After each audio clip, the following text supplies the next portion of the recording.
Here for folks like us, wrong city, wrong people.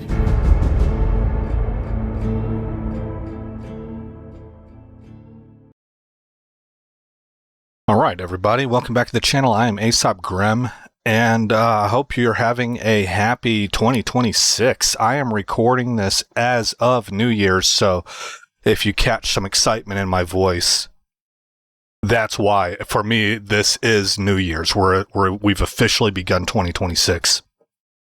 For you guys, it's next week, so it's like, let's see, January 3rd, 4th. I think it's like January 5th for you, which actually brings me to the next thing I wanted to talk about. I'm not exactly sure what the release schedule is going to be for this, because ordinarily, whenever I'm doing two games or two series, like I am right now, Bannerlord being the main one and Cyberpunk being the other one, my secondary game, in this case Cyberpunk, comes out on Tuesdays and Thursdays. But I want to get through this faster than that. So I'm telling you that this will release at a minimum on Tuesdays and Thursdays each week.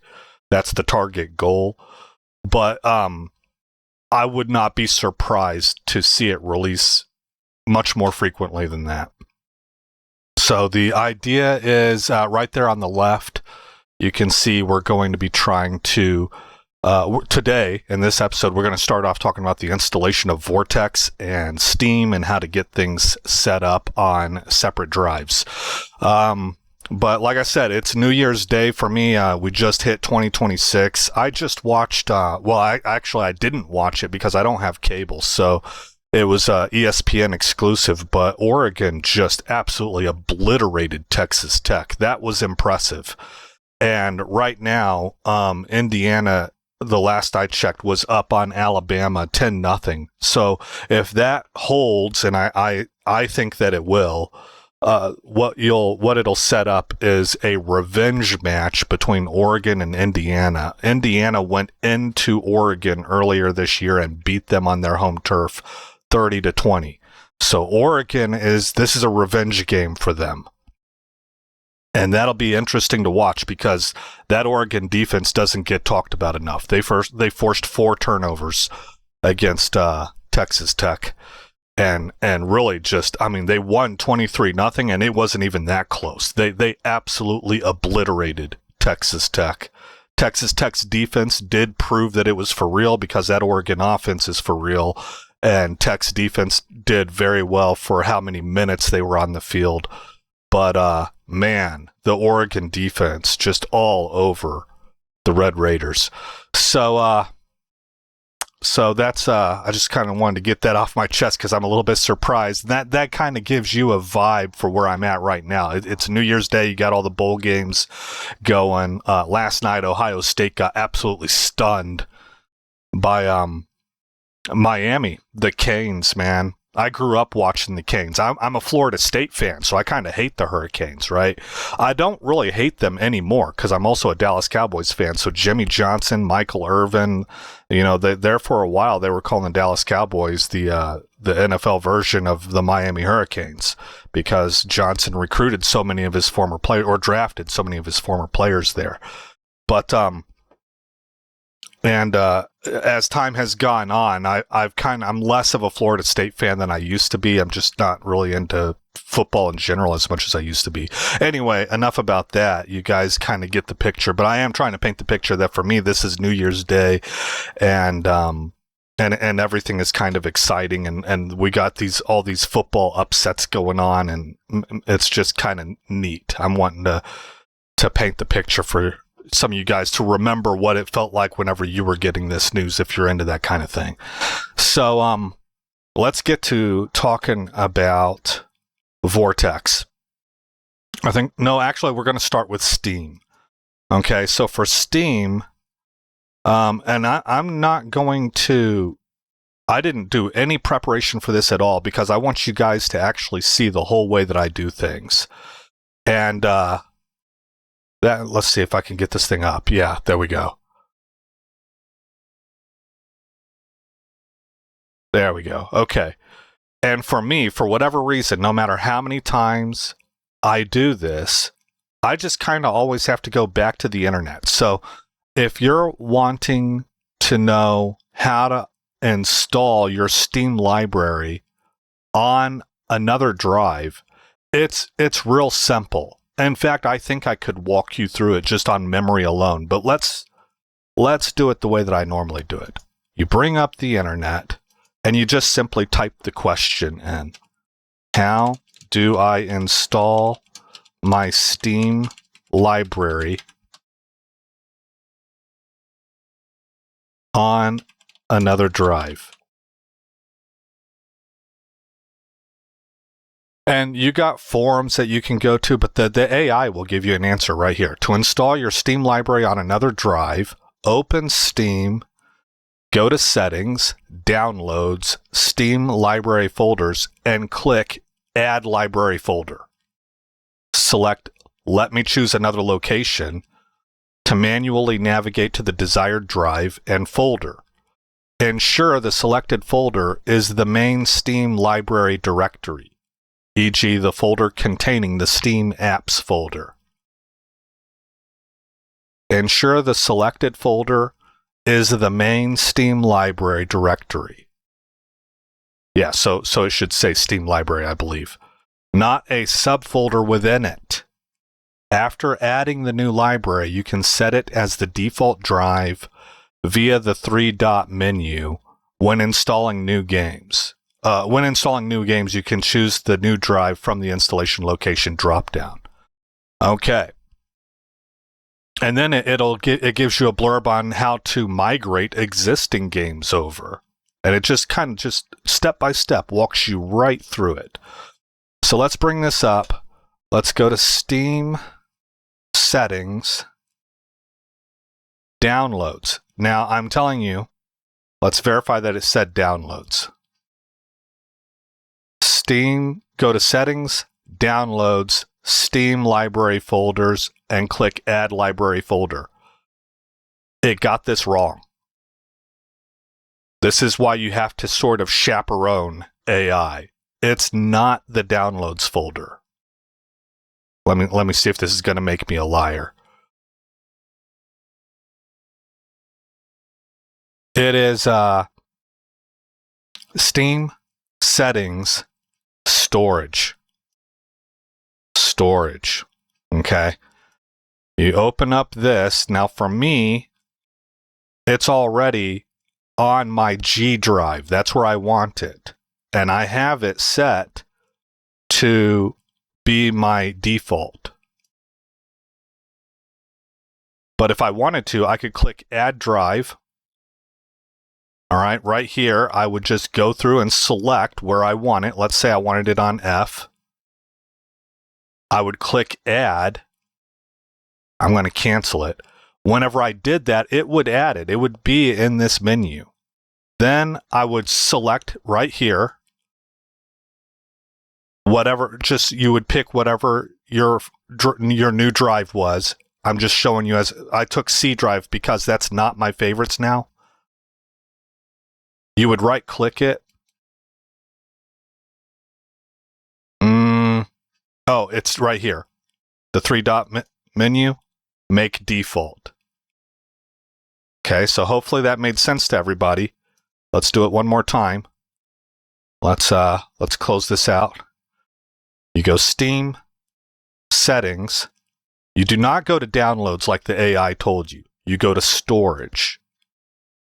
Up here, you hit this drop-down menu. You add your new drive. You'll select it from here, all your different options. You'll add it. Then you'll select it. You'll come to the three-dot menu here, and you'll select Make Default. So that's how easy it is. And when you do that,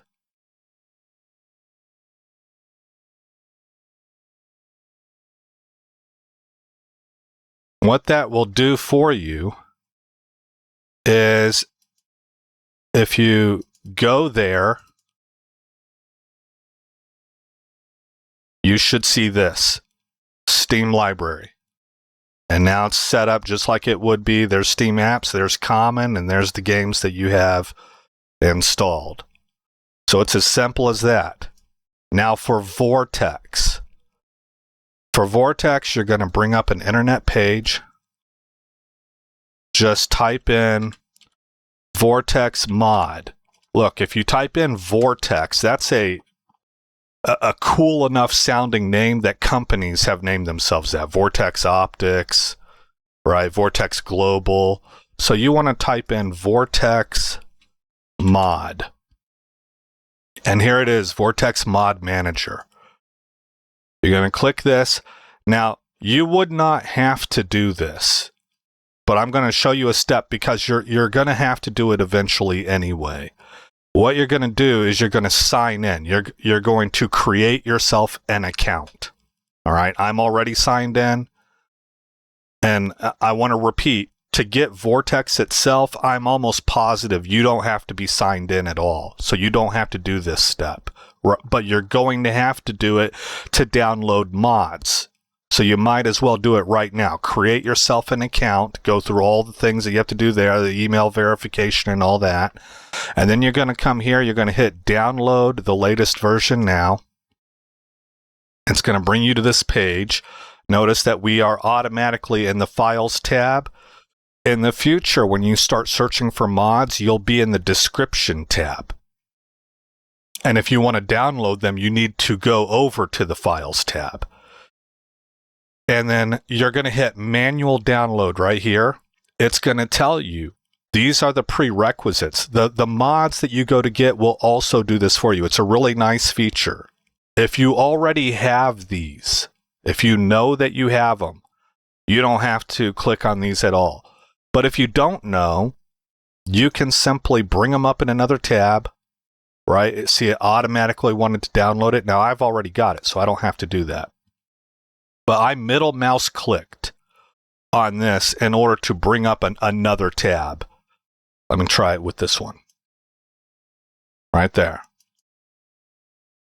And then I would just hit update or download or whatever it is, right? This is for the installation media. This is for the actual Windows.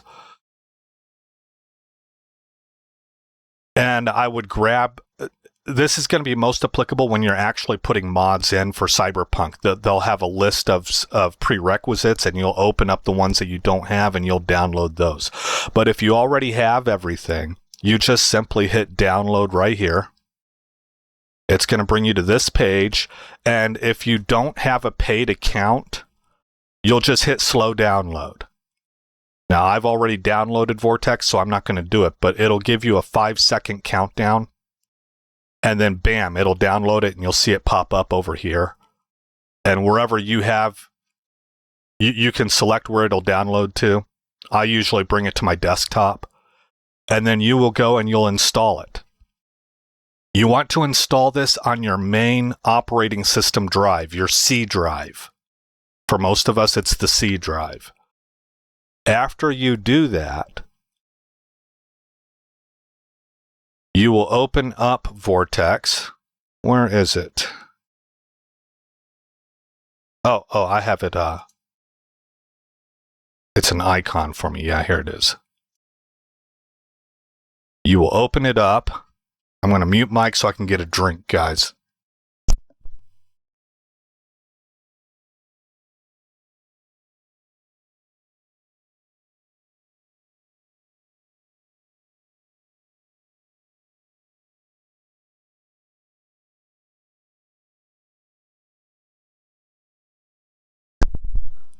And the first thing that I would do, by the way, you guys let me know how my voice sounds. I really I worked on tweaking the sounds. It turns out, DTS:X is a $20 app, but my HyperX Cloud 3 headphones came with a free lifelong subscription. So they allowed me to, through their app, Ingenuity, to download the drivers for it and then install DTS:X, which really helps a lot with the quality of the spatial sound. That's kind of like the surround sound. but I tweaked the EQ and stuff like that. So let me know if my voice sounds good. Is it like radio quality? It might be a touch loud in your opinion. It is to me. It's a touch loud. But whenever I get into actual games where you have gaming going on, it actually sounds really good. During normal gameplay, it still sounds just a touch loud to me, but whenever I get into combat or if noise is happening right around me in close proximity, my voice does not get drowned out. And I think I really found the perfect medium. So let me know if you guys have any feedback. But once you have Mod Manager open, what I would recommend is that you come here to, where is it at? Games. And you're going to find Cyberpunk down here, or you're going to search for it. When you type in Cyberpunk, it should narrow all this stuff down until you see the picture. It'll look just like this one. Or it might be the red background. I think it'll be the red background.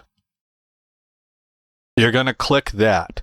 There's a good chance that it's going to tell you that it can't find the folder and you need to point it to it. So it'll give you a way that you can browse your folders, which is basically just simply opening this this Explorer up. And all you're going to do is you're going to go to your games drive, go to Cyberpunk. You're going to go into bin and then x64. And that's the folder you're going to select. I don't even think you have to double click. If it's asking you what the folder is, all you have to do is select this and then click OK or open, whatever the option is. If it's asking you for the actual game exe, the application, then you're going to highlight this. I don't remember which one of those. I want to say it's the folder that it's looking for, but hopefully that answers how to find that. So just one more time, you're going to find your game drive. For me, it's G. Go into your Steam library that you set up. Go into Cyberpunk. Go into bin. And it's the x64 folder. That's where your actual game is at. And then it's probably going to tell you something like Vortex requires a third-party like activator or something for this game. Do you want to download this? You'll hit yes. And then I believe it's also going to tell you Cyberpunk 2077 comes with a free mod program called REDMOD. Do you want to install it? It's not installed right now. Do you want to install it now? This part throws me off a little bit because, as far as I know, when you install the game from Steam, it installs all of your DLC for you, which includes REDMOD. REDMOD is free DLC. It's available to everybody. It doesn't cost you a cent. And but I just click OK. And I let it do its thing. Now, maybe that's a mistake. I'm not quite sure. But that's what I do. So once that is installed, you're going to have a mods folder right here. This is where all of your mods will show up, but they won't necessarily be enabled or activated. And there's something that they call deployed, meaning that to get an idea of how this works, guys, this is why people use mod managers, is that this is your vanilla game right here. This is just Cyberpunk the way that you download it from Steam. This is how the developers released it. This is what you bought. This is what you paid for. Your mods are all stored separately. Once you follow my instructions, they'll be stored right here on your game folder. They're separate from that game, from your actual game folder. This is your game drive. This is obviously separate from your game folder, your vanilla game folder. What a mod manager does is it kind of like creates a temporary virtual game folder. I think this is how it works, and it injects the mods, or it's injecting them into your actual game folder. Actually, I think that's how it goes. It takes these mods, it grabs the archives. We don't have any right now. And it injects those folders into your game folder. So now you're playing a modded version. That is basically essentially the way it would be if you manually installed all of these mods. But then when you close the game out, it automatically unplugs all those, it deletes all those files from your vanilla game folder. And so that way, if you want to use a mod, it's as quick, or not use a mod, it's as easy as toggling it right here in the mods to enabled or not enabled. And it should automatically do what's called deploying them. See, it's deploying, just like the military. It's deploying them from this folder into the combat zone, which is your game folder. And then you have extraction. It pulls them out, right? So I hope that makes sense to you guys. That's how to think about it. That's why a mod manager is nice, is that if you've got a mod that you decide, oh, I don't really like this, you don't have to go and research all of the various little individual files and where they install to if you had done this manually. You just simply toggle it off here, and the software does it for you automatically. So that's how all of that's working. So you'll see all that here. You'll see whether it's enabled or unenabled. You can uninstall it. You can delete the archive from your drive completely if you want to, or you can keep the archive if you're just simply wanting to uninstall it temporarily. If you keep the archive, that means you can reinstall it later without having to go download it again because you've got the archive on your drive. The other nice thing is that you have a way to, check for updates. And it'll check Nexus mods for every single one of your mods and find out if there's an update for them. So mod managers are very, very convenient.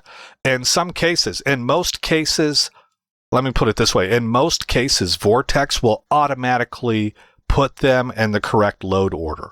But in some cases, and different games are different ways, you will have a number of mods that will populate right here that Bannerlord is... Excuse me, I'm so sorry. I just got done eating New Year's lunch. Bannerlord has a lot of mods that show up here, and you can order them around. It'll tell you if you have a conflict over here as to what order they should load in, because some mods have aspects to them that will overwrite other mods. So you have to decide what parts of this mod am I wanting to keep, because those are the ones that need to be loaded after. Let's give an example, because the way that I put that sounds confusing even to me. Let's say you have a mod that adds 3 female V hairs, 4 sets of eyes for female V, and 4 sets of eyes for male V, and a 4K body texture for female V.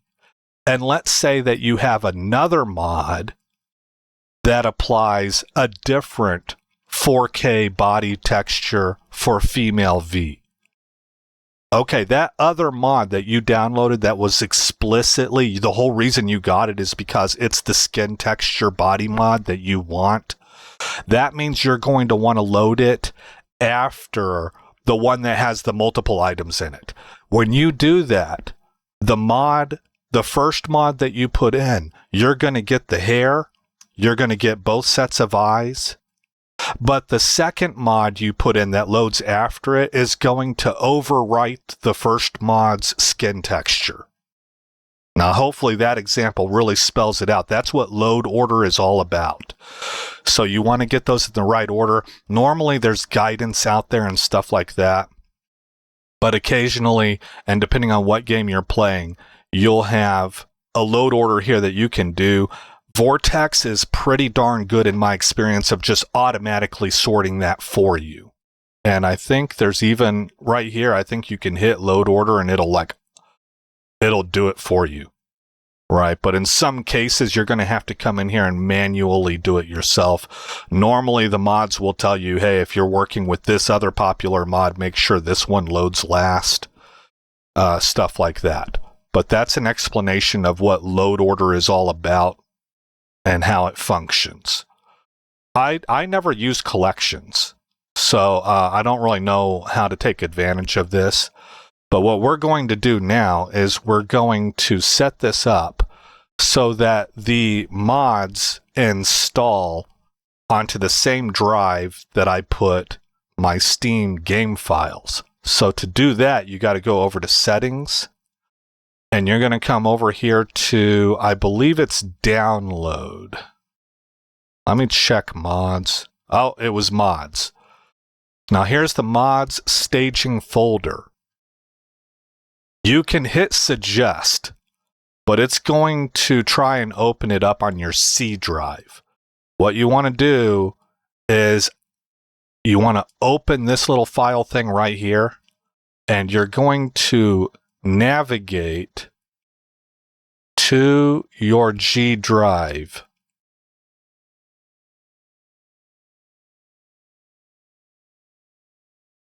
And you're going to select this folder.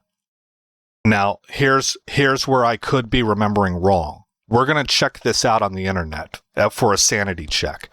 But it could be that you have to actually create the folder Vortex Mods and then select that folder. I'm not quite sure in my memory. But you see it right here, G, Vortex Mods. And then I didn't even type this. It did it for me. That's what makes me think that you just simply select your game's drive and it'll automatically create the folder. Now, what it is making here by putting that game into these brackets, I don't remember what these are called. They have, it's not brackets, it's something else. Ellipses, maybe. Is... I clicked the wrong button there.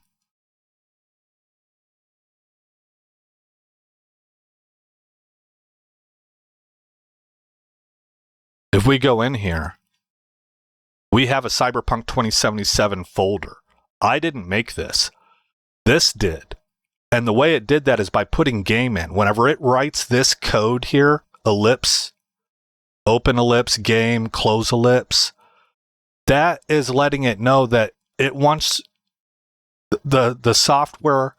I want the software to create a folder named after the game that I'm currently managing. That's why it knew to put Cyberpunk 2077, because I have Cyberpunk 2077 selected for managing. You can tell up here. If I activated Bannerlord and I did the same thing, in fact, let's test this out. Let's activate this. Okay, now I'm managing Bannerlord. It switched over. It's giving me some warnings here. It wants BLSE installed. But if I come over here to settings and I go to my mods folder, it's got user data game mods. I don't want symlink deployment. You never want that. You're supposed to have hard link deployment. Let's hit suggest. Oh, look at that. It because it knows that I've got a Vortex Mods folder on G drive. See, it put the same thing, game. All right. Well, it's not letting me apply. It's not letting me apply hard link, but let's hit apply here. Do you want to allow this device to make changes? Yes, I do. I guess we can disable this. I might be having a bit of a problem because it shouldn't hang up like this. Okay. Now we can go to hard link and apply that. Hard link is what you want. Hard link deployment.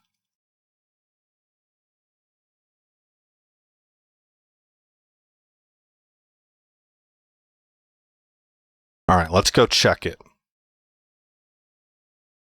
There it is. It created it. Mountain Blade 2 Bannerlord. Okay. So now let's sanity check that on the internet. How do I make sure Vortex Mod Manager is installing and managing mods on my alternate games drive? To ensure Vortex, yada, yada, yada. Number 1, install Vortex on the desired drive. You can install Vortex on any drive, including your alternate games drive. I'm telling you guys that whenever I was working with AI on how to set up my file structure and stuff, it recommended that I put Vortex on C drive. And that I install the mods onto the games drive. Using the custom install location version of the installer, this allows you to place the Vortex application itself on your preferred drive, such as an SSD or secondary hard drive where your games are stored. Here we go. Set the mod staging folder to the same drive as your game. The mod staging folder, where Vortex stores mod files before deployment, must be on the same drive as your game installation. This is critical because Vortex uses hard link deployment, which requires the staging folder and game directory to be on the same physical drive. To configure this, go to Settings, go to Mods, change the mod staging folder to a new empty folder located on the same drive as your game. e.g. Games Fallout 4 mods. If your game is on drive E, ensure the path is correct and accessible. A new empty folder. Okay, so that makes it sound to me like you need to create the folder first. You create the folder first. You name it whatever you want. I just keep it as Vortex Mods because that's like a default. That's what Vortex picks. Whenever God, honestly, I think you just hit suggest, guys. But if my memory is failing me, you would just simply, and that doesn't work for you, you would simply go in and create the folder first. Name it what you want, then come here, navigate, select that folder, and hit apply, just like we did for the Bannerlord. Okay, so let's reactivate Cyberpunk. Okay, now, in future episodes, guys, we're not going to do it the slow way. But for this episode, we're just simply going to go get some of the base files that I know, the base mods that I know Cyberpunk is going to need, because they don't actually change anything in the gameplay. What they do is they facilitate ways for other mods to make changes to the gameplay. These are often called utility mods. I think maybe in Cyberpunk they're called something else. We'll know here soon enough. But we're going to go through the entire process, including waiting to watch things download, so you guys can get an idea. I do have a pretty quick connection. Again, in the interest of letting you guys, giving you guys an idea of how long this takes, you need to factor in what my speed is. So let's try test my dot, I think it's net. And we're going to hit combined.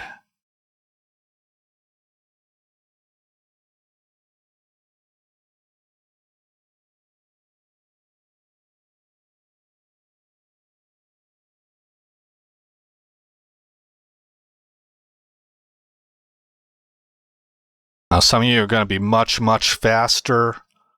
I almost never get what I'm paid for. This isn't even getting close to what I pay for, but it is fairly quick. It's 318 download, 38 upload. That's pretty quick. A lot of you, plenty of you, will be working with slower speeds. And the slower you are, the longer this upcoming process is going to be. But this is just how it's done. This is part of it. Okay, so you're going to want to set some time aside. But what we're going to do now is we're actually just going to close Vortex out just so I can show you. If you don't have to open it up. You can just go to your account on Nexus. Let's say we're looking for, I always type in Cyberpunk 2077 because that clues it into what game it's looking for, because Nexus has mods for all kinds of games. And then I'm going to put CET because that's one of the biggest underlying structure mods that a bunch of other mods require. I forget what the Cyber Engine tweaks. That's what, oh, there it is. Right there. So, Nexus mods, Cyber Engine tweaks. There are other alternative sites you can go to besides Nexus in case you have a problem with them, or I've done this before. I've boycotted Nexus before for doing things that I thought were unnecessarily censorious, or for supporting things I felt like were utterly disgusting. But I usually end up, I don't like perma-ban them. I'll do that for half a year to a year, and then I'll come back to them. But whenever you do that, there are other sites that you can go to that have these mods loaded to them also. It's just that you'll have to search for them. You could maybe put in something like, let's try Nexus Mod Alternative. Here's Lover's Lab. This is for naughty mods. Alternative mod site. So it looks like you would have to go and look at people's forums and stuff. Google isn't going to help because normally what is happening here is that it's conservatives that are frustrated with stances that some of these mod companies are taking. Google is anything but conservative, and Google, which is what Brave works through, is going to absolutely suppress information. They do that. But you can go to forums and you can find out what people are talking about. Okay, so just letting you know there are alternatives out there in case you ever run into that yourself. But for us, we're just going to click on this. And of course, if you're using Voretex, that's like Nexus specific. That's their mod manager, if I'm not mistaken. The actual Nexus site created that. So you'll go here. It'll tell you what it is: scripting framework for modders and quality of life fixes. You can come down here and read more. A lot of times there's a lot of information in here. This one's actually pretty short and sweet. You can come to requirements. And right here, this mod does not have any known dependencies other than the base game. That's those prerequisites. Remember whenever I clicked on download Vortex Mod and it said, hey, this mod requires Net 6.0 and Windows 10 or better, and it gave you hyperlinks to those places. That's what this field right here is all about. So we're not going to get that notification on this mod because this mod doesn't have any prerequisites. But it will tell you a whole list of mods that require this mod. And look at how long. I mean, golly, man. See? This is the most fundamental. This is insane. This is the most fundamental prerequisite mod in the entire game. Look at all of these mods that require you to use it. Right? So that was, wow, I've never looked at that list before. That's incredible. So that's just kind of showing you what these fields are, what they mean, how to use that information. Now we're going to go ahead and go to the Files tab like I told you before. That's where the actual mod is. You can manually download it if you don't like using a mod manager. Plenty of people don't. They find mod managers to be unreliable at times. Glitches get moved in. They know exactly what mods they want to use. They have a whole thing set up on their hard drive of their entire mod suite, and they just go through and they manually modify their game. But if you're using a mod manager like we are, you're going to select Mod Manager Download. It didn't have any prerequisites, so it brought us straight to this page. We're going to hit Slow Download. There's your 5 seconds. 3, 2, 1, and then it starts. Yeah, we're going to open Voretex. That's why I closed it. I wanted you to see that. It automatically does it for you. Here's the download right here. You can see this is a big download, so it's taking a lot of times you won't even see this. It'll just be almost instantaneous. But in our case, it's taking a while. There are other mods like retexture, HD retexture mods that take even longer. And if it does, given enough time, it'll give you like an estimated time. Or you can go to the downloads section right here and you can watch it download, and it gives you a graph of how fast it went. It'll give you an estimated time finished, things like that. But for us, we see that it has now installed. We have our first Cyberpunk 2077 mod installed, and it automatically enabled it. So if we go over to our games drive and into Vortex mods and into Cyberpunk 2077, we now see CET 1.37.1 scripting fixes is installed. That's the archive. Because it's enabled here, it is also in our Vortex downloads right here in the Cyberpunk folder. Now, let me make sure that I'm right. Let's try disabling that. Okay.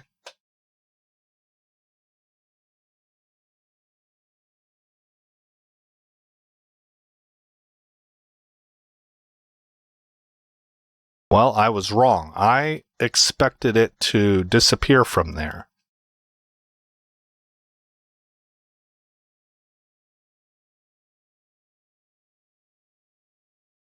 So I don't know what I'm talking about whenever it comes to that.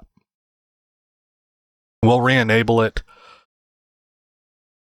But that caught me a little bit by surprise. Maybe if I actually removed it, I think that's what it would be. We'll try it on another mod that doesn't take so long to download. But let's get our next mod in. So we're going to go back. And if you scroll up, let's see, click back again. Maybe again? Nope, not that far. Well, you can either type it in here. We'll do that. I'll show you the other way on the one after this one. Let's type in Cyberpunk 2077 red script. That's another one I know is going to be a big prerequisite. Oh, also, let's bring Vortex back up.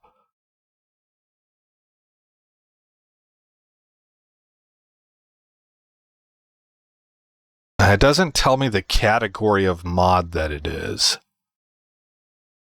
Maybe we'll see. Oh, here it is. Modders Resources. See, a lot of games it'll be called like a utility. But in this game, it's labeled as Modders Resources. Or maybe I'm just talking through my butt. Maybe because this seems like the way that Nexus would have it. Maybe they made a recent change or not so recent, and I just haven't looked at it for forever. But these kinds of mods are now called Modders Resources. That's the category they fit in. See, you can sort by category. You can sort by version, whether or not they're endorsed. I think this means whether or not you've endorsed them. Oh, look at this. I'm just now noticing. Look, we should hit this thumbs up. I always use this mod. So it's good practice to show the modder some love by endorsing their product. So I just did. By hitting that, it endorsed it on the website. It did it all for me just by using this GUI. So that's really, really nice. So red script. Here we go. We'll open it up. It tells you it's a compiler for Cyberpunk 2077 scripts. Gives you more information right here. Again, this one pretty short and sweet. They've made the source code available for other people to mess with. That's kind of cool. Requirements. It doesn't have any requirements. So whenever we go to Files, we should be able to hit Mod Manager, and it'll automatically download it.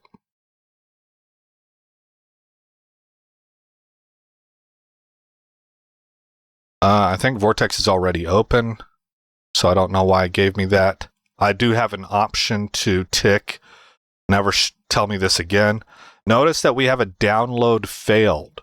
I've noticed this with me. I don't know if this is going to happen with you guys, but sometimes I have to actually download this twice. And watch this. So we're just going to click File here. You can either click back or click on File, hit Mod Manager again, and watch this. I think it's going to tell me I already have it. Do I want to download it again? Always allow Nexus to open links of this type in the associated app. Yes, that's what I want. Yeah, you've already downloaded the file. So according to this, I have. But if you were to go and find it, I think through one of the menus in here, or maybe even on the hard drive itself, you would see that it's 0 bytes. So yeah, there's an archive there labeled with this name, but it doesn't have anything in it. So I'm going to hit Continue.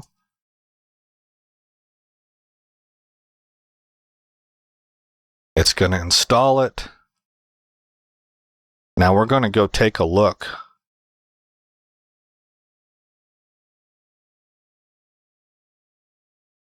Vortex Mods, Cyberpunk. Okay, I only have one instance of RedScript.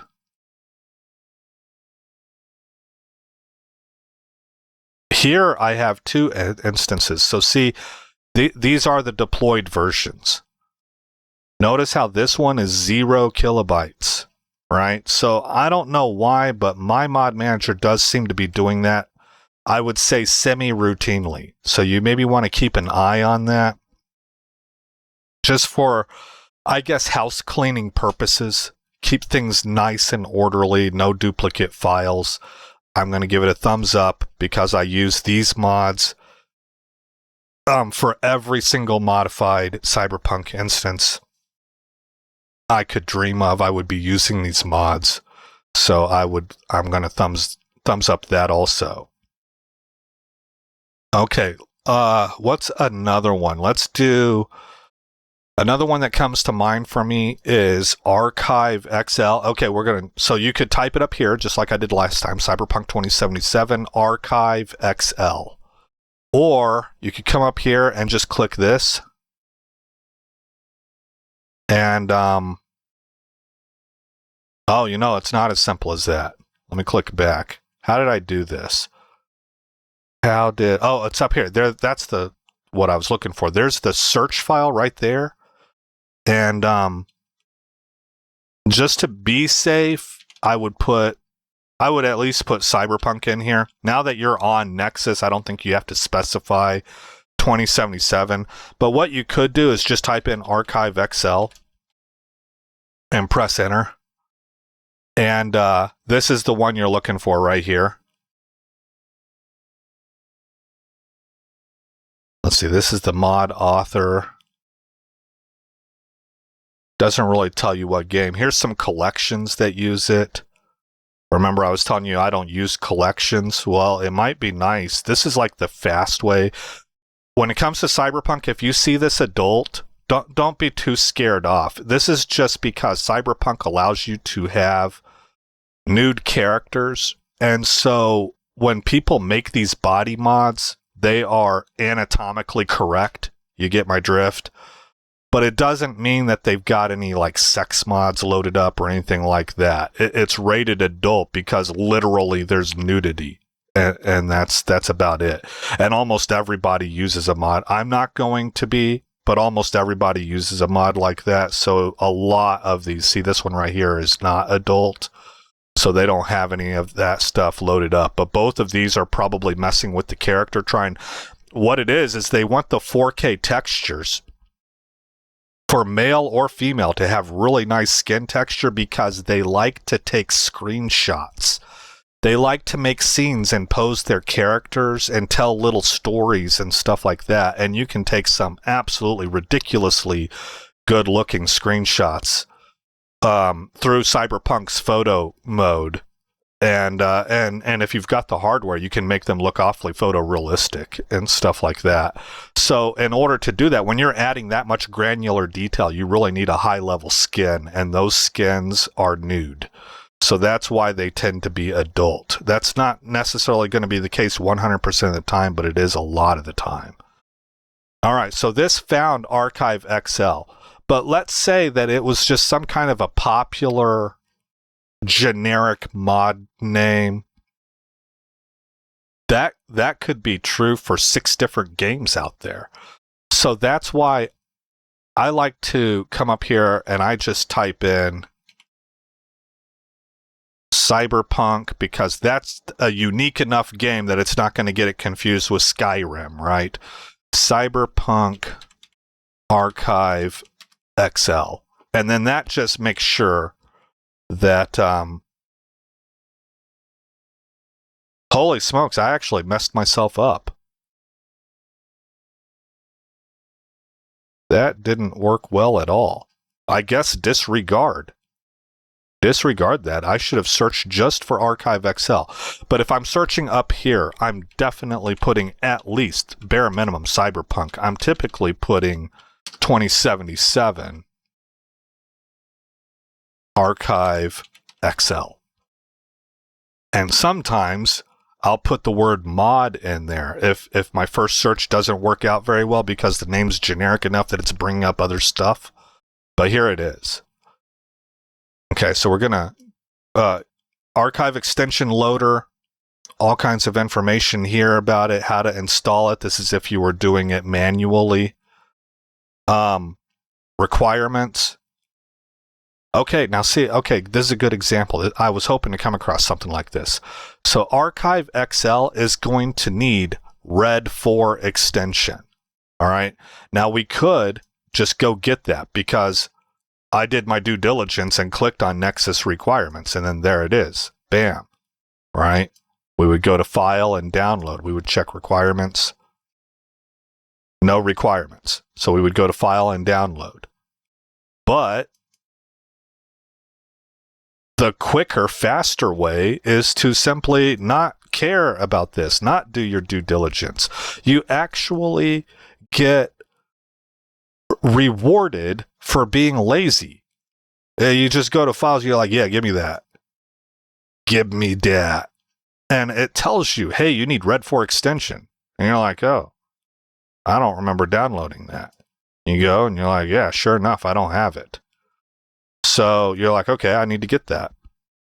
Now, my method is that I always bring up what the requirements are that I don't have, and I download those first, because occasionally you'll get into a situation where you're daisy chaining, because this mod right here has a requirement that you don't have yet. So I'll open that up, and then that mod has 2 requirements, and I'll open that I don't have yet, and I'll open those 2, and I go in reverse order.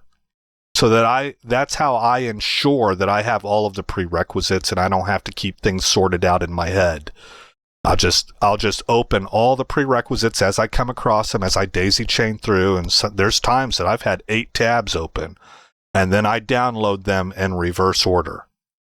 So in this case, we have a reverse order of RED 4 extension, and then Archive XL, which requires RED 4 extension. So I will download RED 4 extension first. And bring Voretex back up. It'll start here in just a few seconds. And there it goes, download. And look at that, download failed. So this is another one of those instances that we're going to have a double file.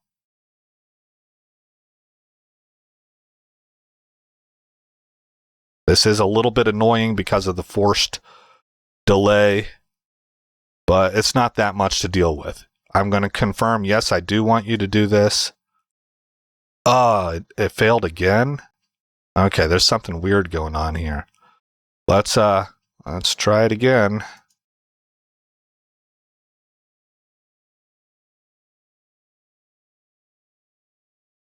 I think maybe I have found in the past that I need to have Vortex sitting up here.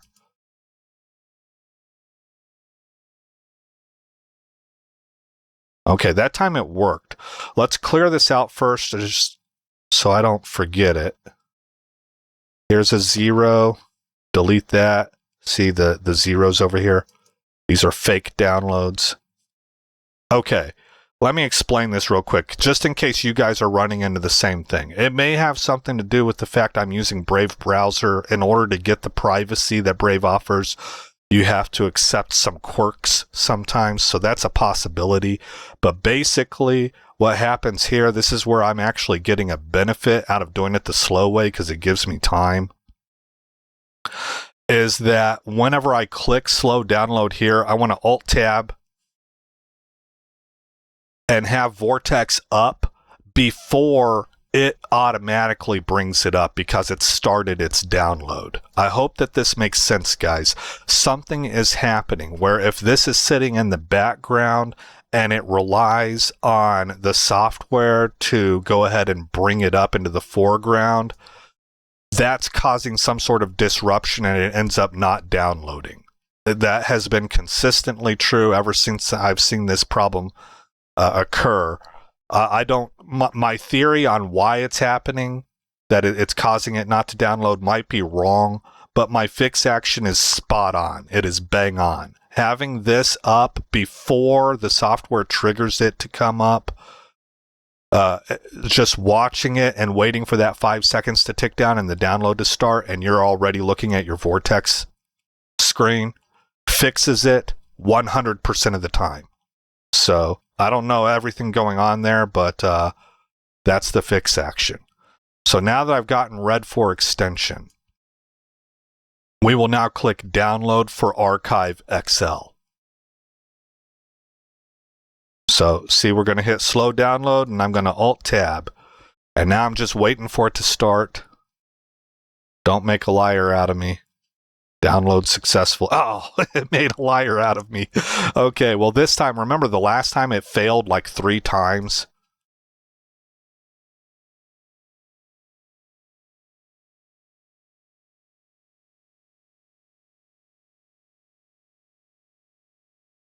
It should work this time. Yes. And it worked. So I have kind of like 2 different problems going, and both of them may be directly related to using Brave. If I used Google Chrome, I might not run into that issue. So maybe you guys won't have that issue at all if you use Mozilla or Google Chrome or something like that. But let me go in here and make sure I download the one that's 0 kilobyte. Delete it, not download it, delete it. Okay, and there are plenty of other mods to do, but this is, we got 4 of them right here, and this gives you an idea of a good idea on how to actually get the process done.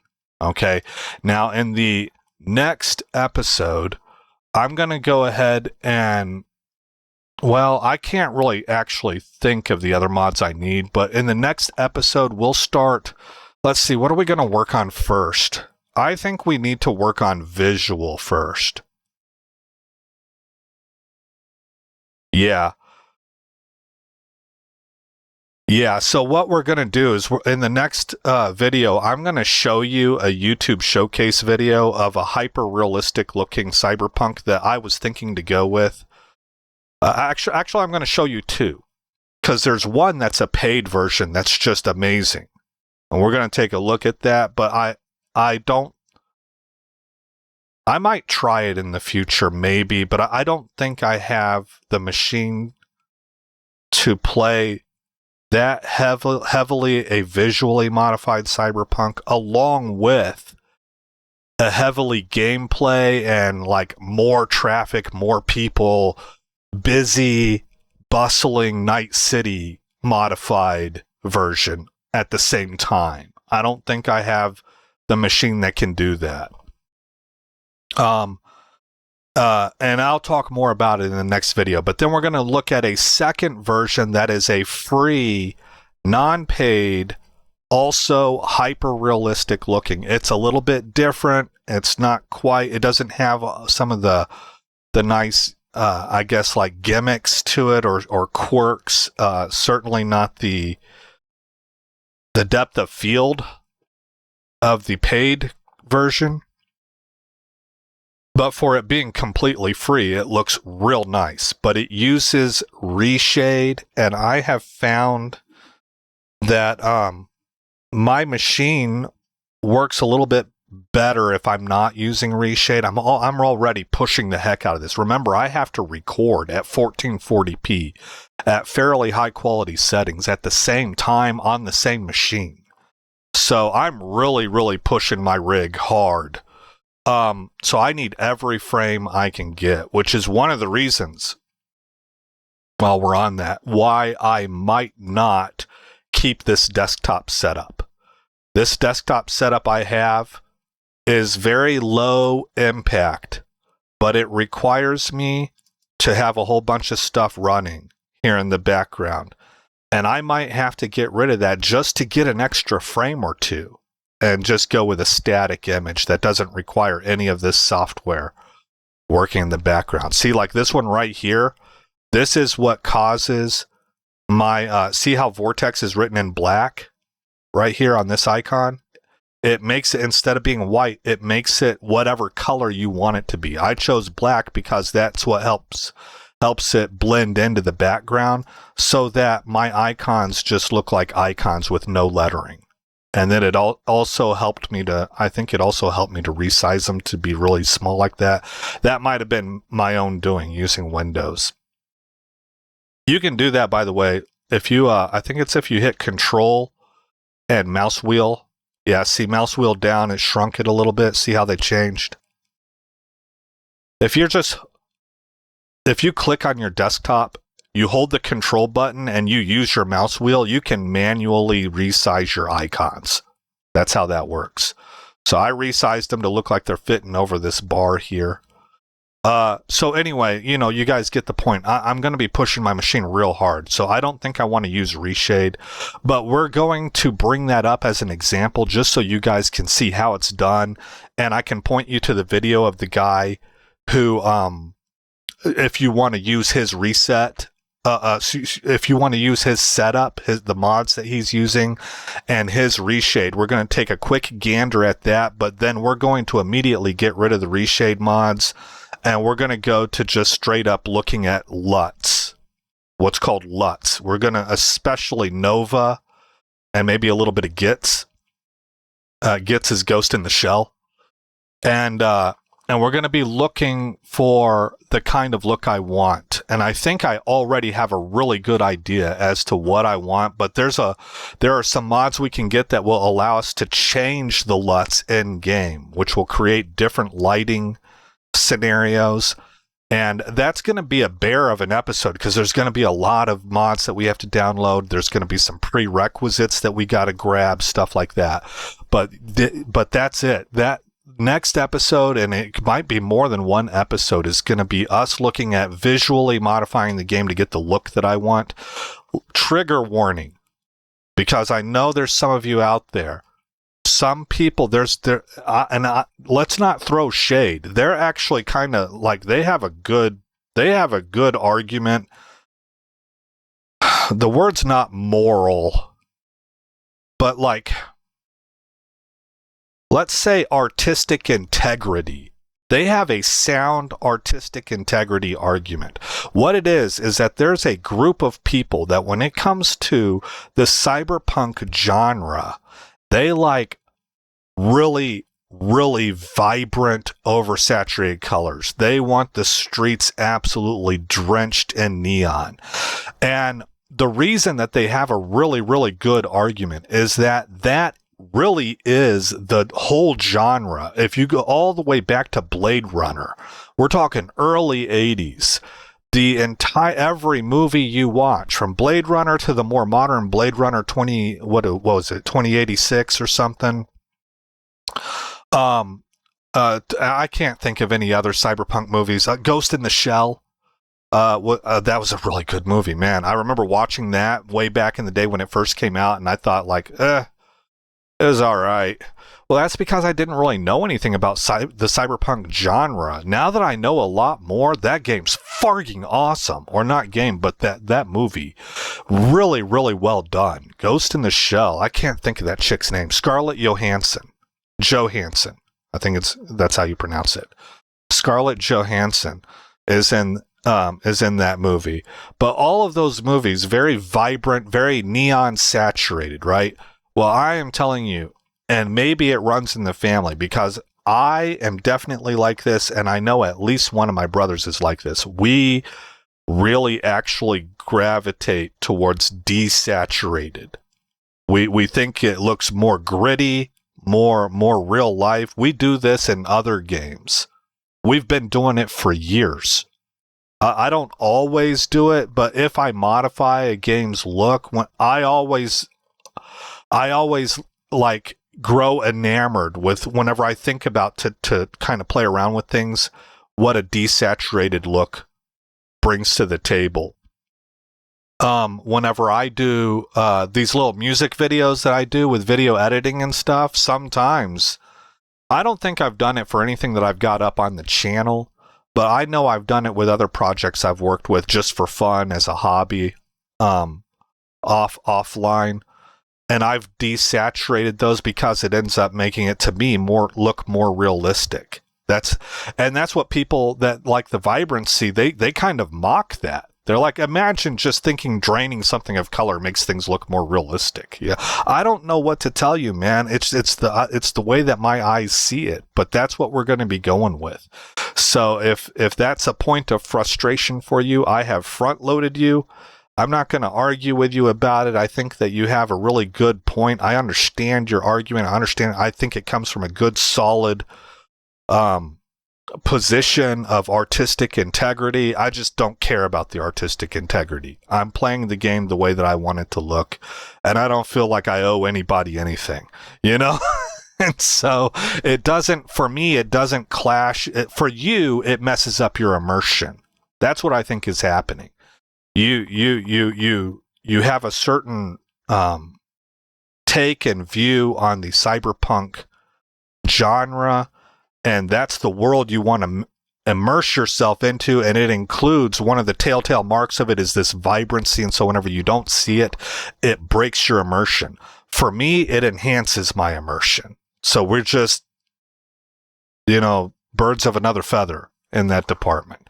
But I wanted to give you the heads up because there's this like kind of this sort of mini war within the cyberpunk gaming community about people always kind of, it doesn't tend to be nasty and mean, but it's kind of like taking pot shots at each other and like good natured, but I'm kind of also a little bit serious about this, but yeah, do your own thing. I'm just saying I don't farty understand it, and it's like that kind of stuff, Okay, we're gonna call this a wrap. In the last episode, I gave you guys some background music. That's not going to happen with this one. It just takes too long to go and find that stuff, and for an hour-long video, and then I have to go in and edit it, and I have to actually render it out. This is just going to go on the internet as is, guys. So again, I am Aesop Grimm. Thank you for coming by the channel. I hope you like what you saw. More importantly, I hope all is well in your neck of the woods. And happy 2026 again. Let's really hope for some really cool things to happen. We got a bunch of fraud happening in this country, and man, it is crazy. Just today, I read about how in Texas, I think the big major bank that a lot of the other banks go through and that the government works hand in hand with a lot. I don't know. I'm a little bit fuzzy on my details here, but they have nothing but East Indians. I say East Indians to separate that from Native Americans. Nothing but East Indians on their board. Nobody else. It's 100% Indian. And we're finding out that they give loans to other Indians, and they deny loans to people who are not Indian. And this is sort of their method of getting more and more Indians over here into Texas in particular, we're talking about, that are able to get loans, and good loans too, like good deals, and go buy personal property. So they end up running all of the businesses, all of the mom and pop stores, right? That's a version of fraud. There are hustles being done. And then of course everybody sees what's going on with Minnesota and all of these daycares. We're finding out this is something that's happening nationwide. This nation, I believe it happened under Obama, has very quietly, kind of under the covers, let other countries know, hey, you can come here and you can steal millions of dollars worth of taxpayer dollars that you and I are paying for, right? And you can send that all home. Come here and we'll show you how. Just give us a small percentage cut. The entire thing is a racket. And a lot of corruption, a lot of corrupt officials that are willing to sell the rest of us down the river so that they can buy a fifth farthing mansion. You know, it's just disgusting. You know, so we have a lot of things to find out and uncover about. But we didn't even know about this a year ago. So I know there's a lot of frustration that where are the arrests at? Well, you can't put the cart before the horse, man. We're just now entering the phase that we're even aware that this is going on. This has been happening for years and years and years. It's orchestrated. It is effectively organized crime on an international level. That is a huge operation, and we didn't know nothing about it. It's all happened right under our noses.